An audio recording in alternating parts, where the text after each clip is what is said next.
అంటే రకరకాల వాదనలు వినిపిస్తూ ఉన్నాయి. దీన్ని మీరు ఎట్లా చూస్తారు? మీరు ఏం చెప్పదలుచుకున్నారు? ఒక అమ్మాయి వాళ్ళ తల్లి హైదరాబాద్కి వచ్చి మళ్ళీ మాట్లాడినా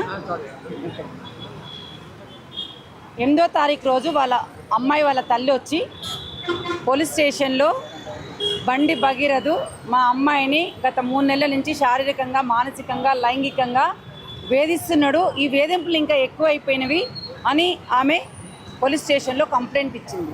కంప్లైంట్ ఇస్తే ఆ అమ్మాయికి 17 సంవత్సరాలు, అది పోక్సో చట్టం కింద కేసు నమోదైంది.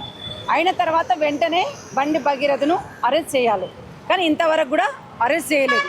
వితిన్ 24 అవర్స్లో పోక్సో చట్టం కింద అరెస్ట్ చేసి కోర్టుకు రిమాండ్ చేయాలి. చేయకుండా ఇవాళ రాష్ట్ర గవర్నమెంటు రేవంత్ రెడ్డి గారు సిట్ వేసిండ్రు. ఇది చాలా అన్యాయము. సిట్ వేస్తే అమ్మాయికి న్యాయం జరగదు. ఎందుకంటే ఇది కేసు నీరుగార్చడం కోసం తప్ప మరొకటి కాదు. ఇప్పటికే బండి సంజయ్ అంటే కేంద్ర హోం సహాయక మంత్రిగా ఉన్నాడు, ఇక్కడ రేవంత్ రెడ్డి గారు కూడా సహాయ మంత్రిగా హోం మంత్రిగా ఉన్నాడు.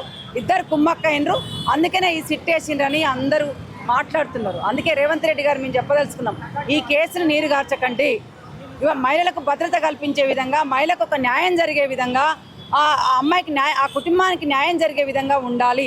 కానీ ఈ సిట్టు పేరుతోటి నీరు గారిపోతుంది. ఎందుకంటే పోక్సో చట్టంలో 20 సంవత్సరాలు జైలు శిక్ష ఉంటుంది.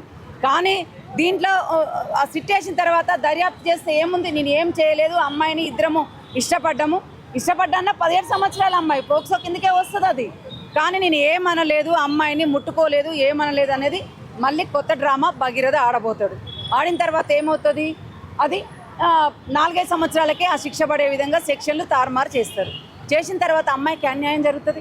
అందుకే మేమేమంటున్నామంటే అన్ని మహిళా సంఘాలు బండి భగీరథను ఇప్పటికే 6 రోజులైంది అరెస్ట్ చేయక.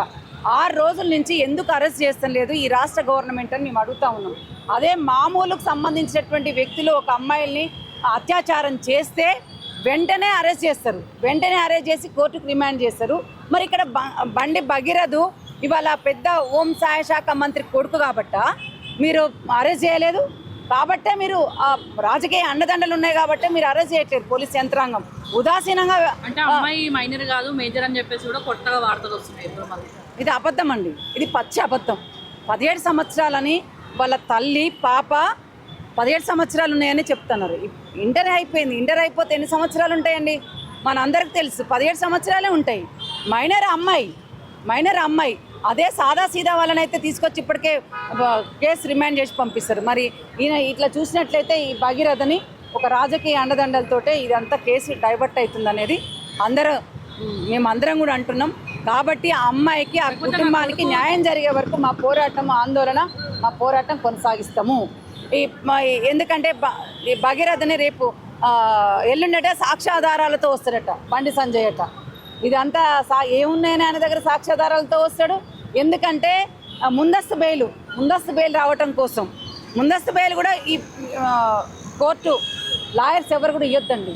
ఇవాళ ప్రొద్దున లేసే బీజేపీ వాళ్ళు ఒక పక్క సనాతన ధర్మం గురించి గొప్పగా చెప్తారు, మరోపక్క బండి సంజయ్ గారు భారత్ మాతాకి జై అని మాట్లాడతారు. ఒక భారత మాత బిడ్డ లాంటి బిడ్డకు జరిగితే మరి ఎందుకు మాట్లాడటం లేడు? చట్టం ముందు అందరు సమానమే. ఇలా ఎమ్మెల్యే కొడుకు కావచ్చు, లేకపోతే ఎంపీ కొడుకు కావచ్చు, సీఎం కొడుకు కావచ్చు, మామూలు సంబంధించినటువంటి ఎవరికైనా సమానంగా వ్యవహరించాలి. నిపక్షపాతంగా కేసుని విచారించడం కూడా అవసరం లేదు. ఈ పోక్సో చట్టం ఇది. మేము పోక్సో చట్టం కింద ఎంతసేపు మీరు మాతో మాట్లాడినా అది విచారణ కాదు. పోక్సో అంటేనే వెంటనే అరెస్ట్ చేయాలి, అరెస్ట్ చేసి కోర్టు రిమాండ్ పంపించి కఠినంగా శిక్షించాలి. అదే మా డిమాండ్, వేరేది ఏమీ లేదు. ఏంటండి రాజకీయంగా యాత్రలో మాట్లాడుతూ కేవలం రాజకీయంగా ఎదుర్కోలేకనే కావాలని చేస్తున్నారు అని చెప్పేసి మాట్లాడుతున్నారు. ఎవరు అమ్మాయి వల్ల నిన్న బండి సంజయ్ మాట్లాడారు, అదంతా అబద్ధం. అది వాళ్ళకేమీ ఉందండి. ఇది బండి సంజయ్ ఎందుకంటే ఈ కేసుని తారుమారు చేయటం కోసము ఏదైనా మాట్లాడతాడు ఆయన. ప్రొద్దులేస్తే అదే కదా. ఎవరు ఉన్నారో వాళ్ళ సంగతి కూడా నేను చూస్తాను మాట్లాడాను. ఏం చూస్తాడు ఆయన? ఒక అమ్మాయికి అన్యాయం జరిగింది, ఏం చేస్తాడు? మా అంటే ఏం చేస్తాడు? కేసు పెడతాడేమో. కేసులు ఏమన్నా మామూలు వాళ్ళకు బయటకు వచ్చి ధైర్యంగా మాట్లాడేటోళ్ళకి ఆయన కేసు పెడితే భయపడతామా? ఎవరం భయపడం. నాలాంటి వాళ్ళు కావచ్చు, వేరే కావచ్చు, ప్రింట్ మీడియా కావచ్చు, ఎలక్ట్రానిక్ మీడియా కావచ్చు. ఒక ప్రజల సమస్యను వెలికి తీయడం కోసం మీరు అందరూ వచ్చిండ్రు. ప్రింట్ మీడియా కావచ్చు, ఎలక్ట్రానిక్ మీడియా. ఎందుకు భయపడ? ఏం చేస్తారు ఆయన? ఎంతమందిని జైల్లో పెడతాడు? ఇవాళ చాలామంది బయటకు వచ్చి మాట్లాడుతున్నారు. బండి సంజయ్ కొడుకు బండి భగీరథను అరెస్ట్ చేయాలని చాలా సంఘాలు, మహిళా సంఘాలు కానీ పార్టీలు కానీ మాట్లాడుతారు. మరి ఎందుకు బీజేపీ సంబంధించిన మహిళా విభాగం నోరు వేసుకుని తెగ మాట్లాడతారు? మరి ఇప్పుడు ఎందుకు బయటికి రావట్లేరు? నేను అడుగుతా ఉన్నాను. అంటే వాళ్ళు విచారణ చేసి వాళ్ళు తెలుస్తారు, దీని మీద మాట్లాడతాం, ఎందుకు మాట్లాడాలి, పోస్ట్ వరకే పరిమితం అవుతా ఉన్నారు. కోర్టుకి ఎందుకు పరిమితంగా? ఒక అమ్మాయికి అన్యాయం చేసి బయటకి ఏమైనా వస్తుందా? ఒక ఆడపిల్ల, ఒక తల్లి, నా బిడ్డ కింద అన్యాయం జరిగింది, చాలా నెలల నుంచి ఇట్లా వేధిస్తున్నాడు, ఈ వేధింపులుగా మేము భరించలేము అన్న తర్వాతనే కదా బయటకు వచ్చింది. వచ్చినాక బీజేపీ సంబంధించిన మహిళా విభాగం, మహిళా నాయకురాలు ఎందుకు మాట్లాడారు? ఒక అమ్మాయికి అన్యాయం జరుగుతూ ఉంటుంటే మరి అరెస్ట్ చేయాలని ఎందుకు మాట్లాడారు మేము అడుగుతా ఉన్నాం.